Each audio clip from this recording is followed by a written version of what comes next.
How is everyone doing? Welcome to sunny Orlando. I'm sure those of you from the northern parts of the U.S. are loving life about now. Got some friends up in Michigan and really the Great Lakes area. And I think up to even a couple weeks ago, you're still shoveling snow up there, weren't you? It's pretty cold. Well, we've got an absolutely packed schedule for you. So let's talk a little bit about the agenda, why we're here. Why did you fly into Orlando from wherever you flew in from? What we're doing here? Really, when you're coming to an event, the main thing and the main benefit is that you're really just getting out of the office, you're getting away from the house, you're getting away from life.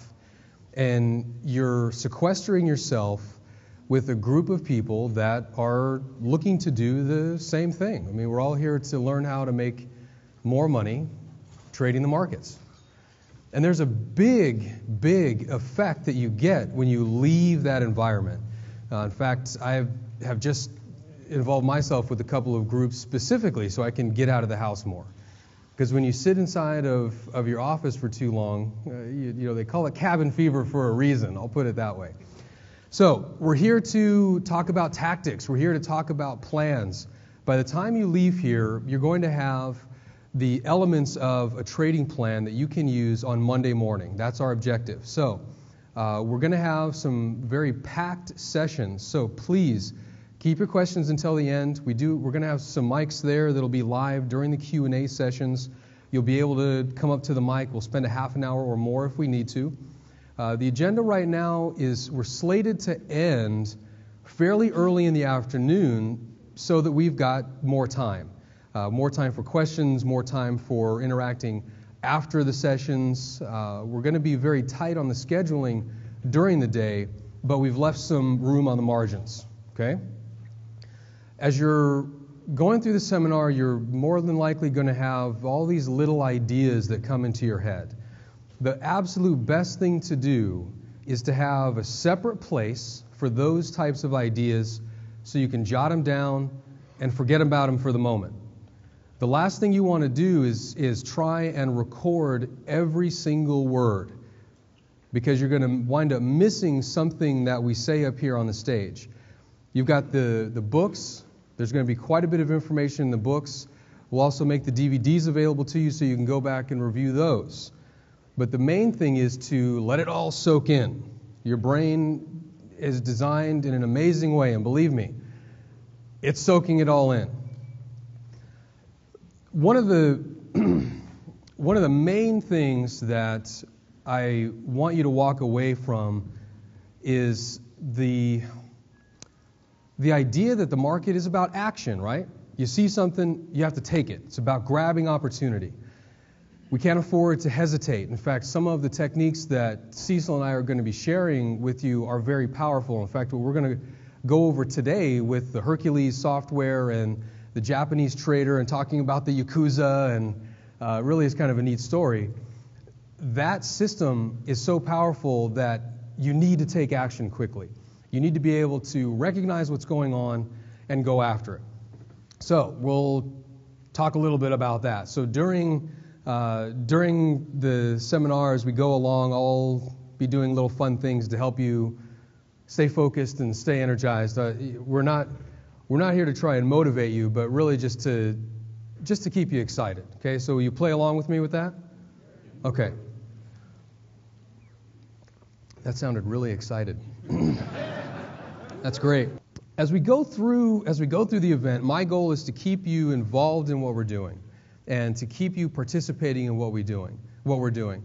Because one of the elements of learning is repetition, but it's also participation. So yeah, I know that there are some people who won't participate at all, and that's okay. But for the rest of you, I would encourage you to just play along because it's going to keep you engaged. And my goal here is to make sure that you come away from this learning what to do. So let's talk a little bit about that. I brought Cecil in. I've known him for a couple of years. You'll get to meet him later on this afternoon. And he's actually a very remarkable trader. He started out, actually, probably like most of you, deciding he wanted to trade, and he went out and learned from the best. He went to initially some seminars and then tracked down some top traders and sat with them, took the time to learn what he was doing. I first met him in 2004 when I was working with another trader, and actually didn't know that he was working the Forex at that time.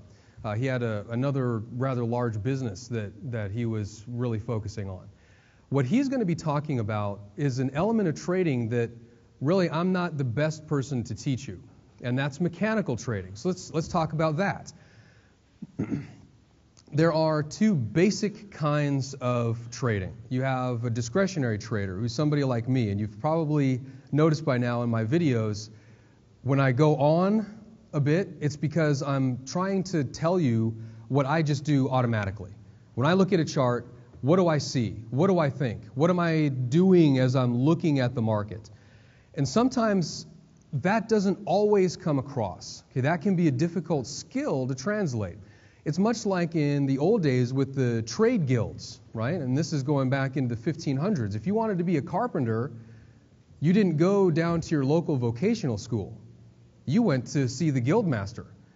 Now, this wasn't really that oppressive. It actually was a very good way of controlling quality. It was a good way of making sure that you learned from somebody who knew what they were doing.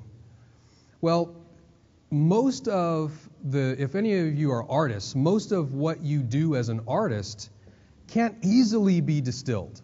You know, that artistic, creative process is something that goes on up here, right? You're in your mind, you're just coming up with ideas and you're putting them down on paper, and trading can be like that. So that's why if you ever see one of my videos and it's supposed to be, you know, we're just talking about a trade and I go on for 15 minutes, it's because I'm trying to help you to understand that. So there's hopefully some perspective on why I'm so long-winded in my trading videos. Cecil, on the other hand, is the mechanical trader. This is something that's rules-based. You have a specific set of things that you're looking for. Now, how many of you have downloaded the TF2W software? Okay, most of the room? Okay. That software is a form of mechanical system. Now, the goal with that is to give you literally the red and green signals. You can come in, see that there's a signal on the chart, and we're improving it, by the way, okay, before you rush the stage. It's still in beta, and I know there are going to be some difficulties with that, so I appreciate your patience with us. But the goal there is to cut out the discretionary stuff. I was talking on the phone with Al. Al, are you here? Al? Not yet? And one of the main issues Al had was, he said, Mac, I'm looking at the screen, and I just don't always know. I don't know. Is this right? Is my opinion right? How many of you have done that? You've looked at the screen, you're thinking, man, am I looking at something? Is this right? You wish you just had somebody to talk to, right? I need somebody to tell me this is okay. Well, a mechanical system takes a lot of that out. And most mechanical systems have been thought up originally in somebody's head. Well, I think it'd be nice if let's try this. And that'll either work or it won't work, and they'll go back, and it's much like the scientific process where you have a theory. Well, I think the speed of light is constant. Okay, well, let's go test it. I think we can put a man on the moon. Okay, I think we can launch a rocket into the air. All of that is trial and error, right? So mechanical systems are usually born out of trial and error. Well, what Cecil is going to talk to us about is something that's more grounded in the way we are. Okay, so we're starting to merge human psychology, human behavior with trading. And if you think about it, that's a really powerful concept, because in the end, in the markets, we're really just a massive herd